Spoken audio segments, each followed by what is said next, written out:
உண்மை வழி நடந்திடும் உத்தமனுக்கென்றும் கர்த்தர் துணை. உண்மை வழி நடந்திடும் உத்தமனுக்கென்றும். கண்கள் அவன் மீது வைத்திடுவார், கருத்தாய் காத்திடுவார். எஸ் லார்ட், ஆமென். கண்கள் அவன் மீது வைத்திடுவார், கருத்தாய் காத்திடுவார். எத்தனை பேர் சொல்லுவீங்க ஆமென்?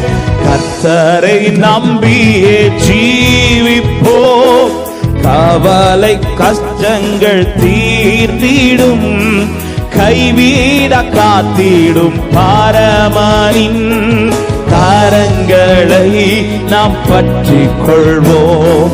கைவிட காத்திடும்